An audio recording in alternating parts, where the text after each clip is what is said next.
Bom, pessoal, então dando continuidade às aulas de sistema circulatório, tá? Hoje, agora nesse momento, nós vamos ver, vai ser uma aula, espero que curtinha, sobre os tipos de corações que a gente vai encontrar, a diversidade e também a diversidade de padrões circulatórios, né? Que é determinado principalmente pelo número de cavidades que vão apresentar. Então, a primeira diferença entre os corações que a gente encontra é quanto ao comando do coração, o controle da sua frequência cardíaca, tá? Nós vamos ter corações, nos corações dos invertebrados, né, que apresentam o sistema circulatório aberto, com algumas exceções, tá? Esses corações, eles vão ser ditos corações neurogênicos, gente, ou seja, corações que a contração, a sístole de cada, ou seja, cada evento de contração, de sístole, é sempre coordenado diretamente por uma ação do sistema nervoso. Então, associado à parede do coração dos invertebrados, nós já temos alguns pares de gânglios, isso vai depender do grupo, tá? Alguns pares de gânglios de tecido nervoso que vão liberar um neurotransmissor, estimulando então a sístole a cada momento. E o marca-passo do coração, então, vai ser de responsabilidade do tecido nervoso, certo? Quando a gente parte para os vertebrados, a gente vai encontrar uma situação que a gente já discutiu, que é que a gente discutiu quando eu apresentei o músculo estriado cardíaco para vocês. E lá a gente viu que alguns tipos de fibra da própria parede do coração, de fibras musculares, então células, que têm aquele potencial autorrítmico pela presença de um canal de vazamento de sódio. Então, esses corações são ditos miogênicos e a frequência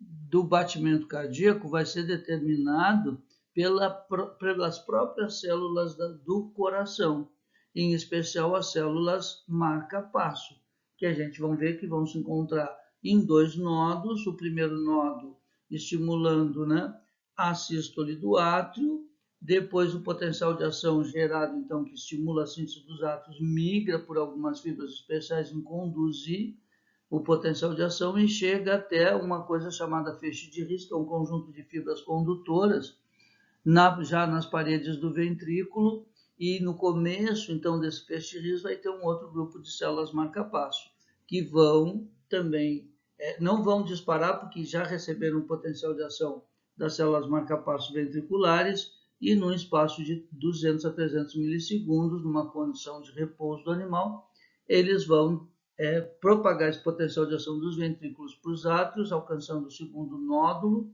de células marca-passo, e aí vai se distribuir pelo feixe de His, pela parede dos ventrículos, e a gente tem a contração dos ventrículos. Então, em resumo, invertebrados, coração neurogênicos, se tirar o coração do invertebrado do corpo dele, ele vai parar de bater, porque esse sistema nervoso vai ser interrompido.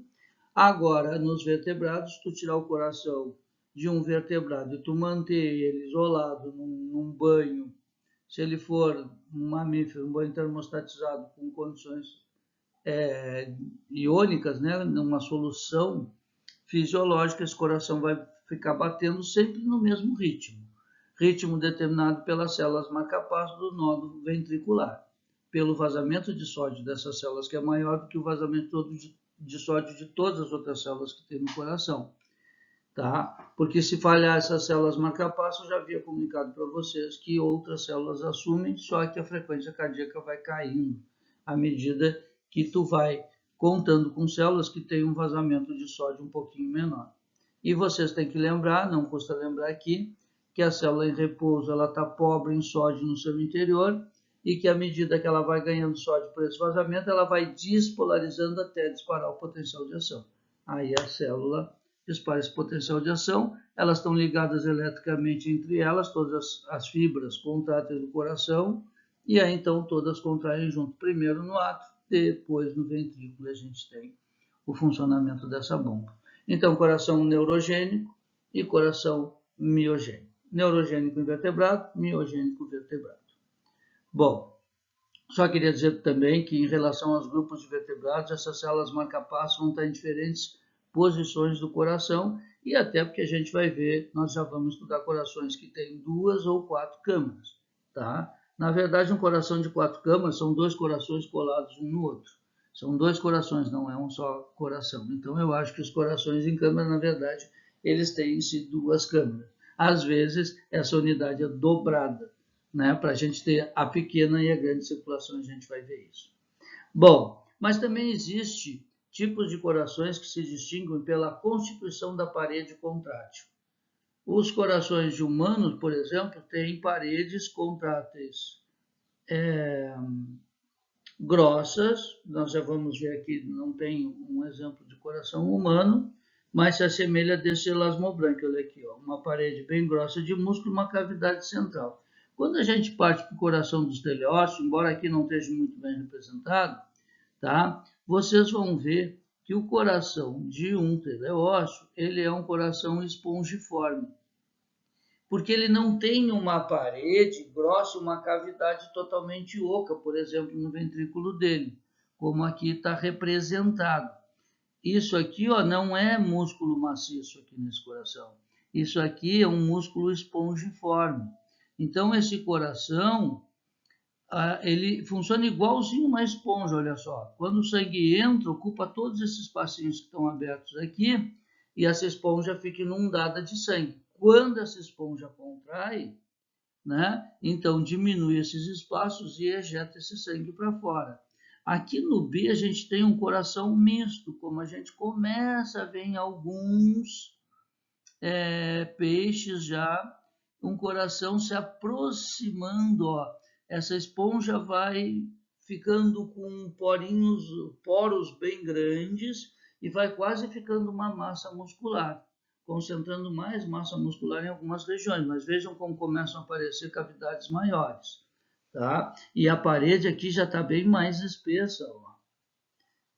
Então, depois a gente vai ver o coração humano, que é muito bem separado. Isso aqui seria maciço e não espongiforme como isso, e uma cavidade bem grande interna. Bom, qual é a grande diferença funcional de um coração espongiforme e um coração cavitário como esse? Um coração espongiforme, ó, a célula do coração também tem que receber oxigênio, gente, nutriente e excretar. Então, elas também têm que ser abastecidas com sangue. Um coração espongiforme, o sangue passa mais ou menos entre todas as células, ó, porque essas células se formam como uma esponja, o tecido. Mas num coração cavitário, onde tu tem uma massa bruta aqui, ó, e compacta de fibras musculares, aqui tem que ter vasos sanguíneos que entrem e os capilares pequenininhos é que vão, então, passar entre essas fibras. Mas para isso acontecer, tu tem que ter uma artéria cardíaca.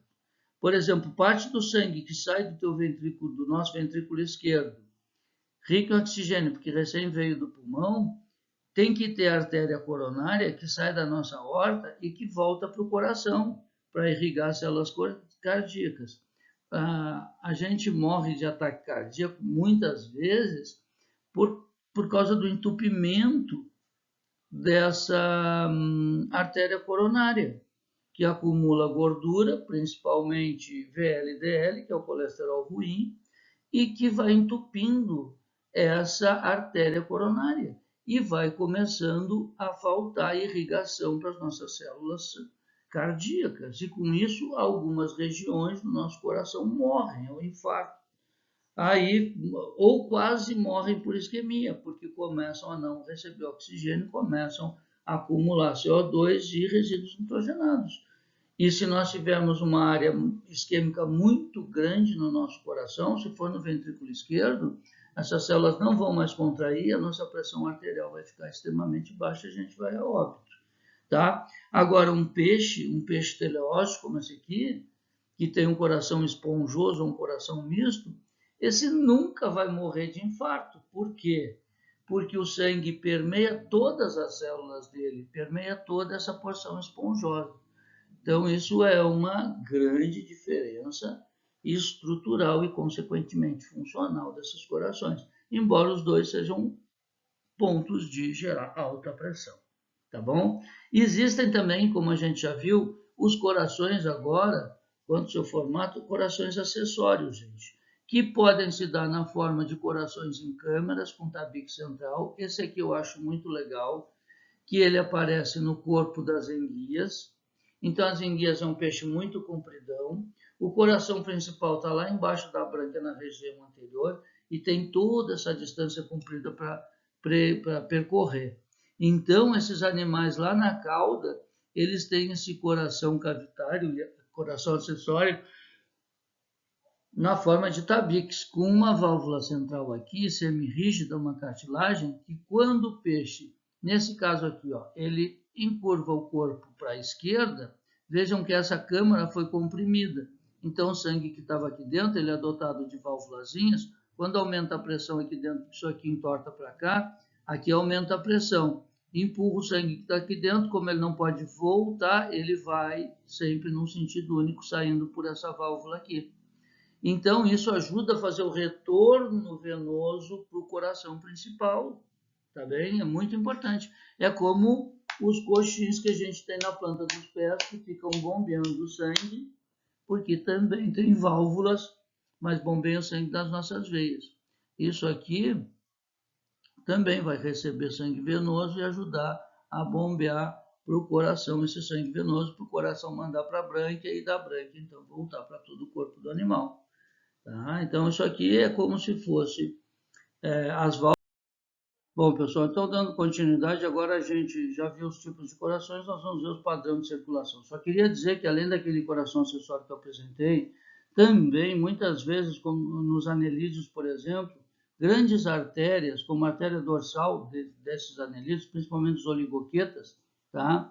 Ela realiza movimentos peristálticos, tá? Que conseguem, então, potencializar a pressão gerada pelo coração e aumentar, né, a capacidade de transporte sanguíneo, especialmente nesses animais que são muito compridos, então, que alguns pontos ficam muito distantes do coração principal. Então, corações acessórios também são muito utilizados.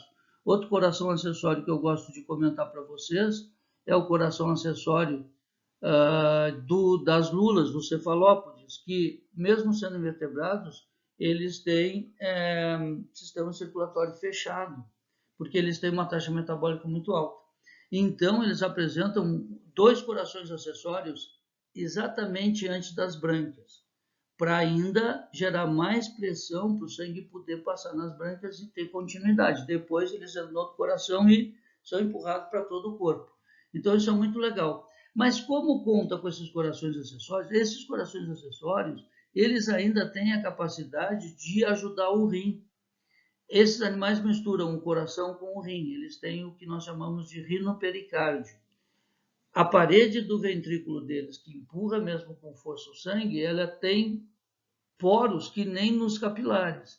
E a parte líquida do sangue, quando o sangue é empurrado no ventrículo desse coração aí, a parte do plasma passa, é filtrado no próprio coração, cai numa membrana que recolhe todo esse plasma e que isso vai ser o princípio do rim desse animal.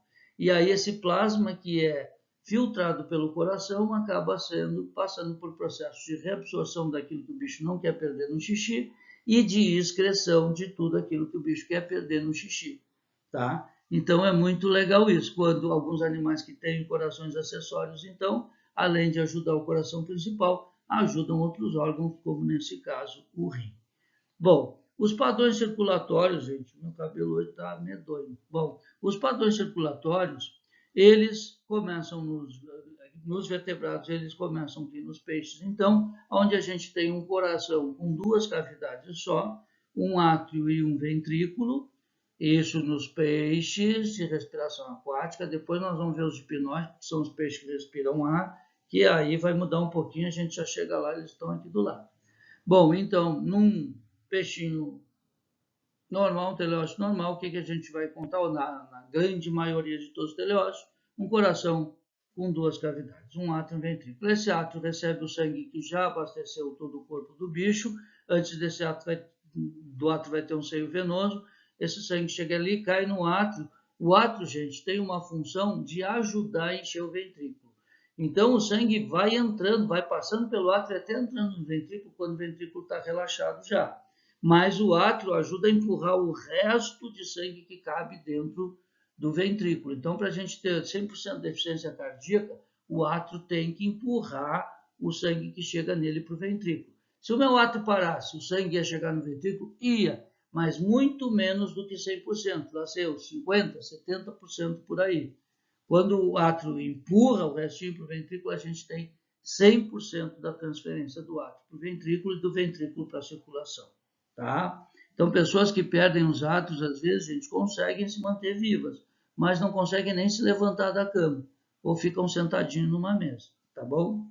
Bom, então, é o seguinte, o coração no ventrículo, no único ventrículo, então, e o coração esponjoso aqui, empurra o sangue com bastante pressão, esse sangue chega na brânquia, que, só para vocês terem noção, uma brânquia tem que ser um espaço onde tem muita troca, muito tecido encontrando o meio. Então, a área de superfície de uma brânquia, gente, e toda essa superfície é altamente vascularizada, ela pode ser 200 vezes maior do que o corpo inteiro do peixe. Tá? A área de um pulmão de humano é do tamanho de uma... Se nós pegar um pulmão e abrir todo o pulmão humano, vai ficar do tamanho de uma quadra oficial de tênis. Então, imagina quanto capilar tem ali, quanto espaço para o sangue. Então, o sangue, que já é um ventrículo meio michuruco nos peixes, empurra com uma pressão baixa, em torno de, no máximo, aí 100 milímetros de mercúrio. Quando chega na brânquia, essa pressão passa para menos de 10 depois que passa na brânquia milímetros de mercúrio. E aí vira uma pressão de invertebrado aqui, de sistema aberto quase. E conta muito com o movimento do corpo do peixe para garantir que esse sangue oxigenado chegue a todos os tecidos, faça hematose e volte ao coração. Tá? Depois dos peixes, com esse coração simples, com 2 cavidades, a gente vai para os anfíbios. Bom, os anfíbios têm uma coisa muito importante, eles têm uma vida dupla. Eles, mesmo quando adultos, eles podem viver muito tempo dentro da água, eles têm vida aérea, mas eles podem ficar horas e horas, ou às vezes até indefinidamente embaixo d'água com uma respiração acessória pela pele. Tá? E isso requer uma diferença no padrão circulatório. Vejam que diferença é. Um coração de anfíbio ainda é esponjoso, mas ele já divide 2 átrios, tá? E mantém um ventrículo só. Mas esse ventrículo esponjoso, tá? Essas esponjas começam a confluir os seus poros para grandes lacunas, como que vão acabar desembocando em 2 aortas. Então, do coração sempre saem artérias e sempre chegam veias, tá bom? Então, olha só, isso não tem nada a ver. Vocês vão ver que em veia e artéria acaba circulando sangue oxigenado ou não, ou sangue venoso, né? Então, vejam só, como esse ventrículo dos anfíbios, ele já meio que se divide, funcionalmente ele é dividido, agora estruturalmente quase dividido. Por isso chama essa parte de válvula espiral, essa confluência torta dessas porosidades levando essas 2 artérias. Então, olha só, quando o bicho, a rã, está fora d'água, o coração dela está recebendo o sangue que já passou pelo tecido, então sangue venoso que já entregou para o tecido, chega no átrio direito, do átrio direito é passado para o ventrículo, que é um só, tá? E desse ventrículo vai ter 2 circulações, uma que vai mandar sangue para o pulmão e o outro ventrículo que vai mandar, e a outra aorta, desculpa, outra artéria, uma artéria que vai mandar para o pulmão e outra que vai mandar para toda a circulação. Bom, então, quando o anfíbio está fora d'água, ou está emerso, tá bem? Esse aqui está mandando parte do sangue para o pulmão, passa pelo pulmão, o pulmão está funcionando bem, o pulmão está sendo expandido e contraído, então, horas o pulmão está com uma pressão baixa, né? Dentro do pulmão, hora está a pressão um pouquinho mais alta. Bom, então isso faz com que os capilares lá dentro do pulmão, gente, fiquem fazendo assim também, abrindo e fechando um pouquinho. Isso facilita o fluxo de sangue. Bom, então, a aorta direita vai mandar para o pulmão, vai oxigenar no pulmão, vai voltar para o átrio esquerdo agora, e o átrio esquerdo manda para o ventrículo, e o ventrículo empurra o sangue agora para uma artéria que vai distribuir o sangue para todo o corpo do animal. Beleza, temos uma circulação. Queria dizer para vocês também que essa artéria direita, que sai do ventrículo, mas que é a artéria direita, ela leva sangue para o pulmão, mas também leva sangue para a pele. Tá? E a pele é o órgão respiratório acessório dos anfíbios. Bom, só que na pele só pega 30% mais ou menos do oxigênio que pega no pulmão. A eficiência aqui é 30% de troca gasosa, aqui é de praticamente 100%. Tá? Mas veja uma coisa, aí está tudo bem. Aí apareceu um predador e a minha rã, tbuft, mergulhou e se agarrou, se prendeu lá no fundo. Para ela mergulhar, ela esvazia o pulmão dela, né? Joga o ar fora e, pum, mergulha e fica lá no fundo. Lá no fundo, gente, se o pulmão está todo fechado e não está mais tocando, ela não está mais fazendo troca gasosa no pulmão, o pulmão foi esvaziado, então faz sentido mandar sangue para o pulmão? Não. Então, durante o mergulho, o que acontece é o seguinte, aumenta a resistência no pulmão, então diminui o sangue desse lado direito do coração, do lado da artéria direita, que estava indo para o pulmão, chega aqui no pulmão, fica mais difícil de passar pelo pulmão, passa muito mais sangue pela pele. Na pele ele pega 30% do oxigênio que ele podia, e da pele ele cai na circulação. Então, mesmo embaixo d'água, tu tem tu tem mais sangue venoso e menos sangue arterial circulando. Porque ele está conseguindo oxigênio só pela pele. Quando o bicho está fora d'água, aí ele consegue um monte de oxigênio pelo pulmão. E também está fácil o fluxo para o pulmão. E aí, então, ele passa a ter muito mais sangue arterial indo para o corpo todo do que sangue venoso. Estão vendo? Muito mais sangue rico em oxigênio. Mas olha que legal. Ele consegue ter o quê? Duas capacidades de... Mesmo quando ele não está usando o pulmão, ele consegue fazer troca gasosa pela pele. E eu vou dizer para vocês, gente, que tem alguns peixes como o jundiá aqui do Rio Grande do Sul, esses bagres, se vocês pegarem um bagre e deixarem ele fora d'água, assim numa graminha molhada, principalmente se for de noite, esse bicho não vai morrer. Esse bicho vai passar a noite inteira e vai ficar vivo. Por quê? Porque eu não sei, tá? Eu nunca li nenhum estudo que mostre isso, mas eu vi isso várias vezes acontecer. Ele vasculariza, parece que ele fica cheio de varizes na pele dele. Tu começa a enxergar uma extensa rede de capilares, principalmente na barriga. A gente enxerga na barriga porque a barriga é branquinha. Então, o que esse bicho está fazendo, gente, é trocando em parte pela pele. Provavelmente, ele consiga fazer a mesma coisa que os anfíbios. Tá? Então, eu acho isso muito legal. E aqui a gente começa a ter um coração com 4 cavidades.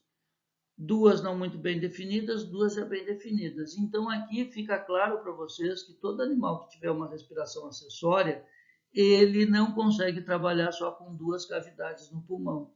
Ele vai ter que ter no mínimo 4. Tá? Então, vejam só o que acontece aqui nos mamíferos, que derivou aqui antes, né? Então veja aqui, ó. Nos mamíferos a gente tem 4 cavidades muito bem separadas. Na verdade, a gente não tem 4 cavidades, a gente tem 2 corações, o coração direito e o coração esquerdo. Vejam só por que eu digo isso. E vou dizer que o coração esquerdo, ele tem a parede do ventrículo muito mais grossa que o coração direito, porque é o coração esquerdo que vai mandar sangue para todo o corpo. E o coração direito vai mandar sangue só para o pulmão. Como nós não conseguimos respirar para a pele, vai do pulmão volta para o coração. Então, a nossa circulação, na verdade, é composta de uma grande e de uma pequena circulação, porque a gente tem as 4 cavidades muito bem definidas. Então, olha só, o sangue que acabou de abastecer todos os meus tecidos, está aqui o corpo do bicho, os tecidos sistêmicos, ou seja, todos os sistemas do bicho, receberam sangue rico em oxigênio, trocaram, encheram sangue de CO2, o sangue vem para o átrio direito, tá? Do átrio direito empurrado para o ventrículo direito, do ventrículo direito, o ventrículo direito, ao contrário do esquerdo, ele é uma pelanquinha, gente, ele tem uma parede muscular bem pequenininha. muito menos desenvolvida. E aí ele empurra esse sangue para os pulmões que estão do ladinho do coração aqui, né? Vejam que o coração está sempre muito perto do pulmão nos mamíferos. Em praticamente todos os animais, os corações estão próximos do principal órgão respiratório. Bom, aí empurra para o pulmão. E por que tem que ser com pouca força? Por que o ventrículo direito tem que ser, não pode ser tão desenvolvido, não precisa ser? Na verdade, não precisa. Porque se ele empurrar com muito, o pulmão está bem pertinho. E se ele empurrar com muita força, vai chegar uma pressão muito grande no pulmão. E aí, se a gente tiver filtração, por exemplo, se sair plasma demais do pulmão, no pulmão, do capilar para o pulmão, o capilar passa do lado do alvéolo, gente. Tem que ser encostadinho um no outro, assim, ó. Se isso aqui é a parede, se essa minha mão de cima é a parede do capilar, isso aqui é o capilar, tá? Deixa eu ver, mostrar para vocês um buraquinho. Isso aqui é o capilar. E aqui é o alvéolo, ó. Então, capilar e alvéolo tem que estar muito juntinho para as trocas gasosas acontecer. Aqui no meu dedão embaixo está passando ar, aqui está passando sangue. Então, para o sangue pobre em oxigênio roubar o oxigênio do ar aqui, tem essas paredes do capilar e do alvéolo pulmonar tem que ser muito fininha. Quando no capilar tem uma pressão muito grande, sai líquido demais e faz edema, afasta, ó, e fica água entre o capilar e o alvéolo. Estão vendo ali, ó? Deixa eu ver, vou botar para cá para vocês, ó. É que o meu cabelo atrapalha. Assim, talvez. Assim, ali, ó. Aí, se entra água aqui, afasta o capilar do alvéolo. Aí não garante a difusão. Bom, então por isso que nós temos que ter uma pequena circulação gerando pouca pressão. Aí, mais pressão suficiente para o sangue venoso sair do meu ventrículo direito, chegar ao pulmão, se espalhar no pulmão, fazer a troca gasosa, voltar rico em oxigênio, saindo do pulmão, e aí chegando no meu coração esquerdo agora, no meu átrio esquerdo, que vai empurrar esse sangue rico em oxigênio para o meu ventrículo direito. E o meu ventrículo direito, agora o ventrículo fortão, vai empurrar com uma pressão bem grande, aquela nossa pressão alta que deve andar em torno de 130 milímetros de mercúrio quando eu estou no repouso, mas quando eu tiver atividade máxima pode chegar a 220, 240 milímetros de mercúrio, mas isso já é perigoso, já estou num limitezão lá, tá? E por que esse coração, por que essa pressão tem que ser tão forte? Ah, porque vai espalhar o sangue por todo o corpo do animal, né?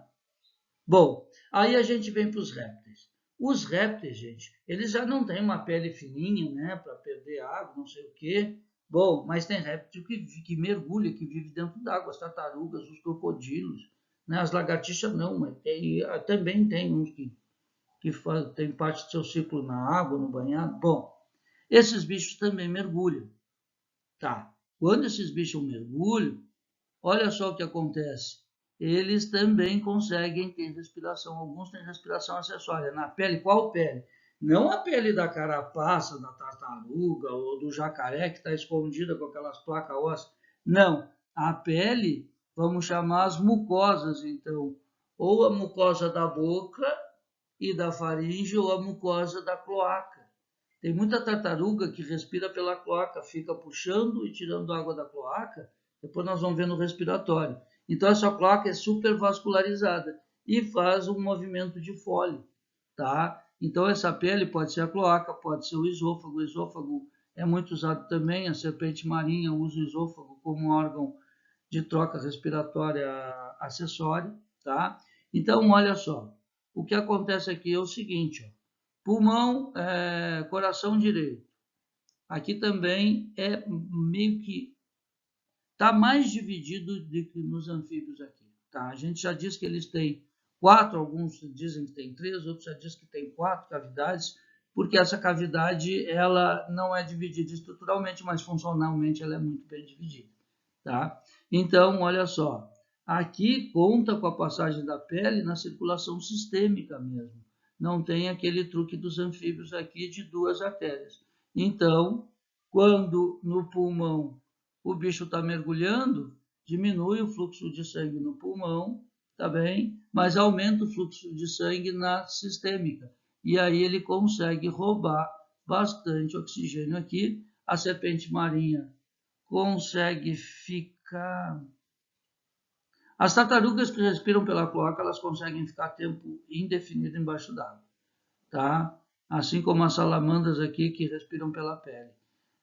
Mas a serpente marinha, eu acho que ela consegue ficar coisa como 3 horas, 6 horas embaixo d'água, sem ter acesso ao ar, respirando pela faringe, gente. Essa engole e cospe água e consegue respirar pela faringe.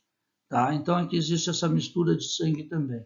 E o mais legal desses lances de bicho que mergulha... queria dizer que as aves é exatamente igual ao dos mamíferos, tá? O que muda nas aves, como elas voam, elas têm que ter uma capacidade maior de transporte de oxigênio. Então, a hemoglobina das aves que voam em altitudes muito altas, ela tem uma alta afinidade pelo oxigênio. Tá? Isso é uma das coisas. E eles também aumentam o percentual de células vermelhas no sangue para poder transportar mais oxigênio. Tá? Então, essa é a potencialização do sistema das aves, que é igual ao dos mamíferos. Mas olha nos crocodilos, gente, que legal. Os crocodilos, eles têm um truque parecido com o dos anfíbios. Só que eles têm 2 artérias também no ventrículo direito, tá? Mas a artéria do ventrículo esquerdo, que é a fortuna, ela tem um desvio, tá? Para a artéria do ventrículo direito, certo? Então, olha só. Quando o peixe... aqui, ó, na verdade é que existe uma ponte chamada foramen de Pranis aqui, tá? Que comunica o ventrículo direito com, basicamente, o ventrículo esquerdo através de uma das artérias, tá? No esquerdo sai uma grande artéria, a sua aorta, mas no direito sai 2 artérias. Uma que vai para o pulmão e outra artéria que se comunica com a circulação sistêmica e com a aorta do ventrículo esquerdo. Então, olha só, quando o jacaré mergulha, ele esvazia o pulmão dele e vai lá para baixo. Esse pulmão fica colabado, assim, comprimido. Então, não flui o sangue por ali, porque essas artérias ficaram apertadas, né? Porque nós, quando nós expandimos a nossa caixa torácica, ó, para o ar entrar, a gente cria pressão negativa dentro da caixa torácica, e eles também.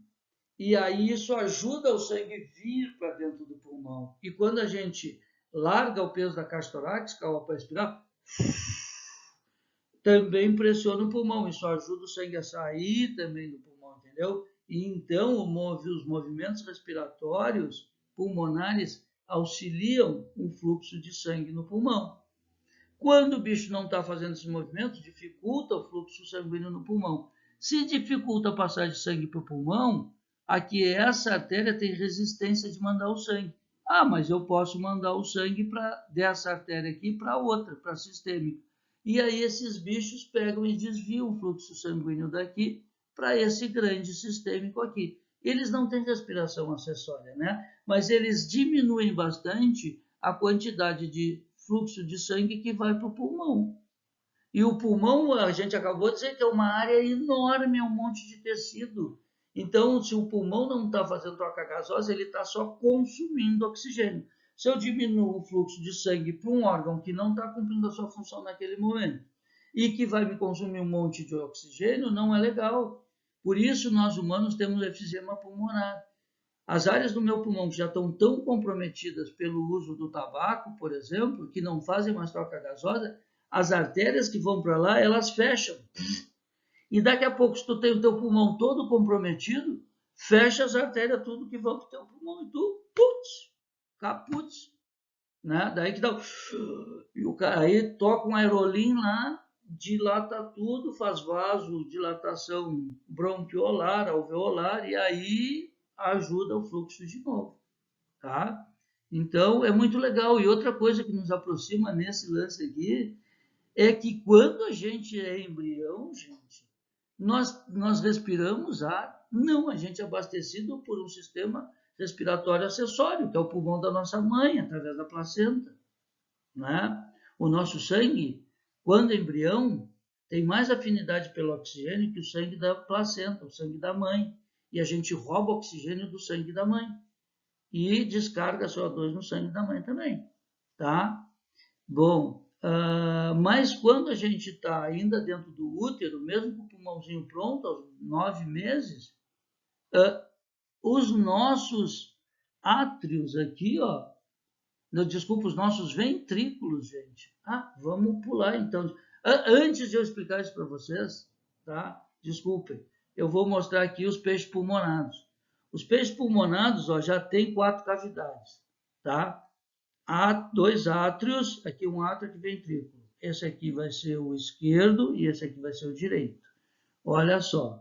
Mas eles têm, as brânquias também são diferentes. Eles têm artérias que irrigam as brânquias que não encontram brânquias rudimentares, que não fazem troca gasosa. E encontram, as brânquias anteriores são rudimentares. E as brânquias posteriores são brânquias normais, funcionais. Então, olha só, quando o peixe está na água, bom, o sangue dele circula, né, igualzinho o nosso, chega no ventrículo esquerdo aqui, no átrio esquerdo, empurra para o ventrículo esquerdo, passa pelas brânquias aqui, tá? Recolhe oxigênio, vai para a sistêmica, passa em todo o corpo do animal, volta, tá? Peraí que aqui eu fiz alguma coisa errada para vocês. Tá, vai, circula, volta, cai no coração, como se fosse um peixe normal, ó. Bom, mas eles não são, eles têm que ter 4 cavidades, porque eles vão transformar a vesícula deles em pulmão. Então, eles têm que ter essa outra pequena circulação, agora, olha que louco, e tem um segmento vasomotor pulmonar, que divide o sangue, se cai, se vai mais para a circulação sistêmica, ou se permite que ele venha mais para o pulmão, tá? Então, olha só, da brânquia, se o bicho está dentro d'água, passa pela brânquia, isso aqui fecha essa artéria, esse segmento vasomotor, e direciona o sangue que veio oxigenado das brânquias para a circulação sistêmica. Beleza? Volta o coração, fica esse ciclo. Bom, mas quando o bicho secou o rio que ele está, da piramboia, nosso peixe pulmonado aqui, ó, e ele vai ficar no seco, ele vai começar a usar a vesícula gasosa como pulmão. Bom, então aí, esse coração direito dele vai ajudar bastante.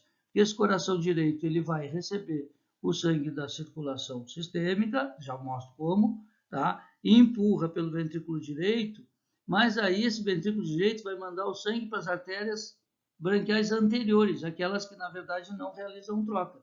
Só conduz até a sistêmica e aí o segmento vasomotor aqui, ó, obriga que esse sangue ele relaxa aqui e fecha aqui e fecha aqui, ó, e esse sangue vem para o pulmão agora. Tá? O sangue que saiu do ventrículo direito vai vir direto para o pulmão.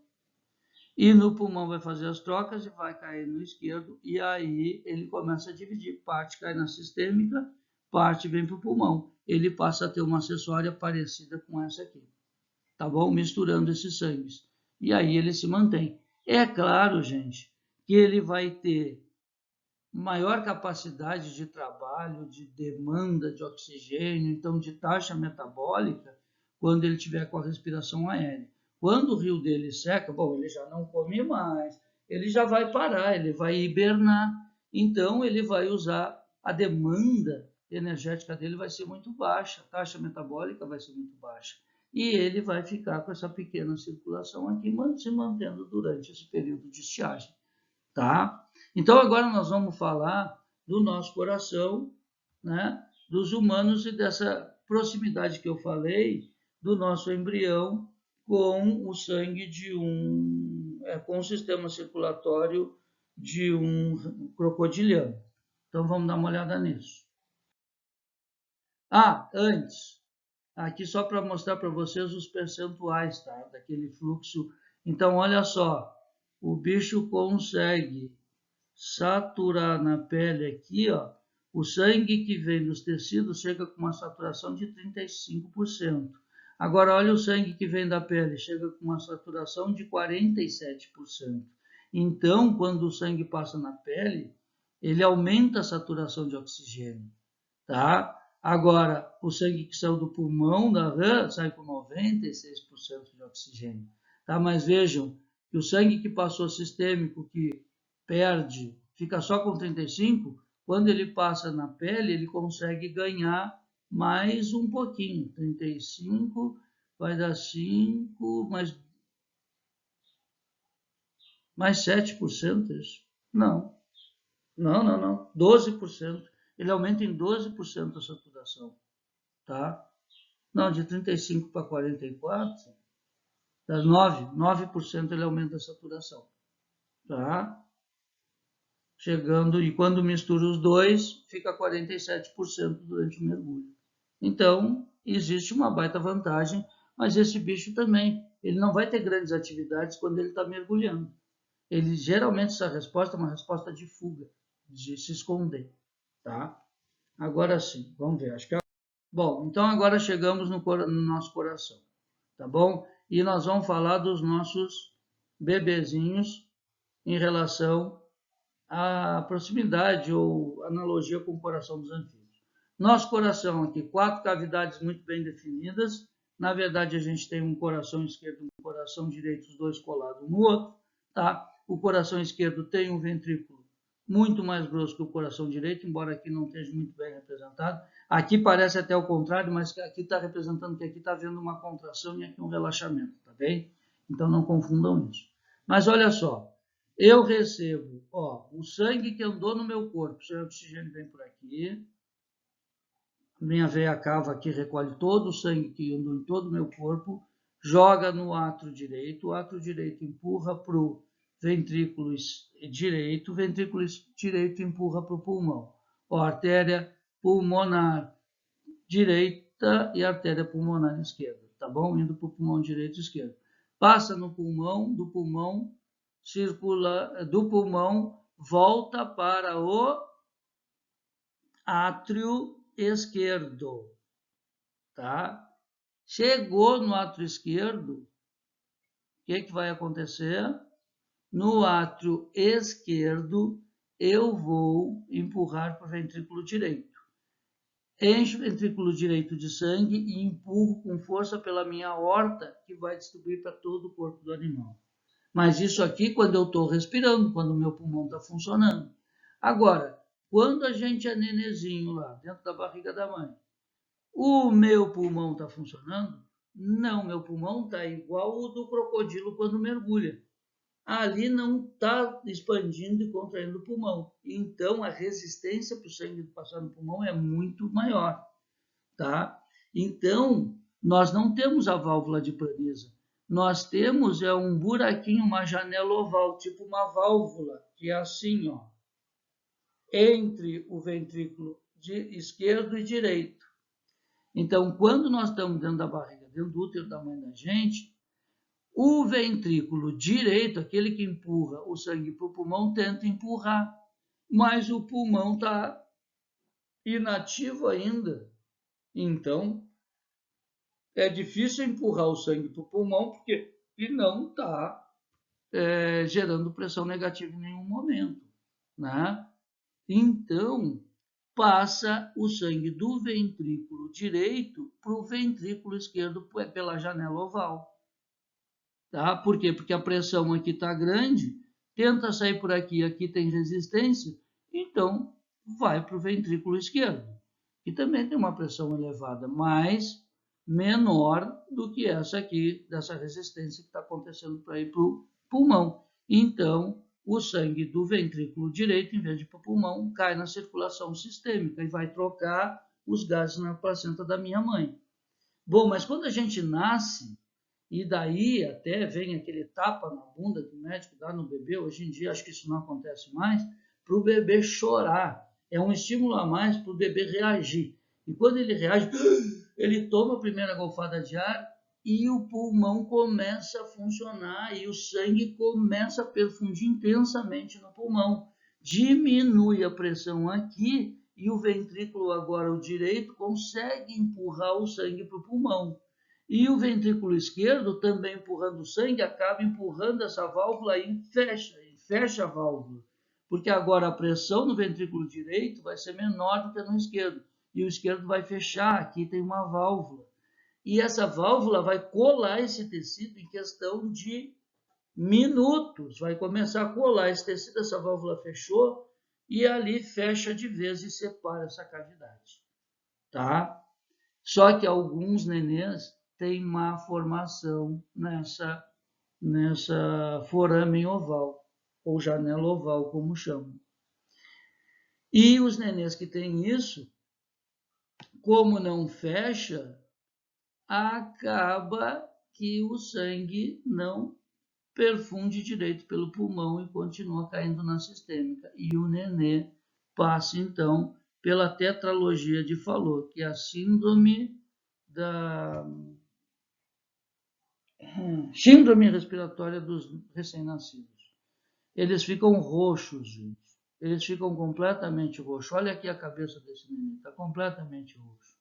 E eles não conseguem abastecer direito seus tecidos.